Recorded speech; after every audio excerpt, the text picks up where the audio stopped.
ద్రౌపది ముర్ము. అలాగే మన district collector ఎవరండి? అభిలాష అభినవ్. అంతేకాకుండా మన హైయర్ ఎడ్యుకేషన్ కమిషనర్ ఎవరండి? దేవసేన. అంటే ఎన్నో పాత్రలలో ఎన్నో రంగాలలో కూడా ఆమె స్ఫూర్తిగా తీసుకొని ఇంకా ముందుకు వెళ్ళాలని ఆశిస్తున్నాం. అందులో నేను ఉండడం మీన్స్ మన మహిళలందరం ఉండడం, ఈ కార్యక్రమాన్ని జరుపుకోవడం చాలా సంతోషంగా ఉంది. అయితే మా బతుకుల్లో నా వెలుగును నింపావు, అజ్ఞానపు అగుమును చీల్చిన అక్షరమే నీవు.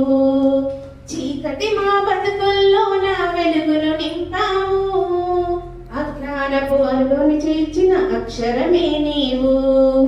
విజ్ఞానపు వెలుగు రేఖవై విలువలు నేర్పావు, మనోవాదపు మహిళపై ధిక్కార స్వరం నీవు. జయ హో జననీ సావిత్రి పూలే, బహుజన బాధలు రూపుమాపిన ప్రదాత నీవేలే. జయ హో జయపులే, భారతదేశపు తొలి టీచర్వై పడుగు బతుకులకు పునాదులేస్తివి. జయ హో జననీ సావిత్రి పూలే, బహుజన బాధలు రూపుమాపిన ప్రదాత నీవేలే. సమానత్వమే సమాజహితమని సత్యశోధనతో సాధించితివి. మానవత్వమే నా అభిమతమని మహిళోధరణకు నాంది పలికితివి. జయ హో. మొట్టమొదటి బాలికలకు విద్యను అందించడానికి 1848 జనవరి 1న మనకు బాలికల పాఠశాలను అందజేయడం జరిగింది. ఈయనకు జ్యోతిరావు పులే వివాహం చేసుకున్నా కూడా మాకు పిల్లలతో ఏది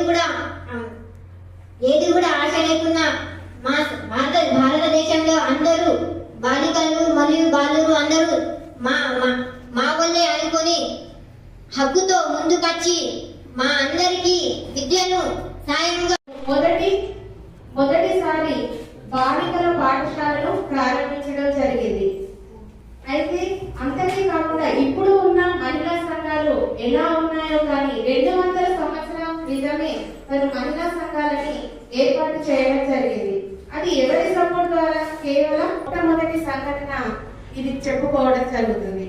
అయితే ఈమె ఇలా చేస్తూ ఉన్నప్పుడు కూడా ఎన్నో అవమానాలను దాటుకుంటూ తన పాఠశాలను రన్ చేస్తూ ఉంటుంది. అయితే ఒకసారి ఏం జరిగిందంటే, అందరికీ తెలిసిన విషయమే, తన పాఠశాలకి వెళ్ళి స్కూల్ చెప్పడానికి వెళ్తూ ఉన్నప్పుడు తను ఎటువంటిగా కూడా బాధపడకుండా తన బ్యాగ్ లో ఇంకొక చీరను కూడా పెట్టుకొని వెళ్ళడం జరుగుతుంది. అంటే నాకెందుకులే అని ఒకేసారి ఆమె ఆగిపోయినట్టయితే ఇప్పటికీ మనం ఈ విధంగా ఉండే వాళ్ళం కాదు కదా.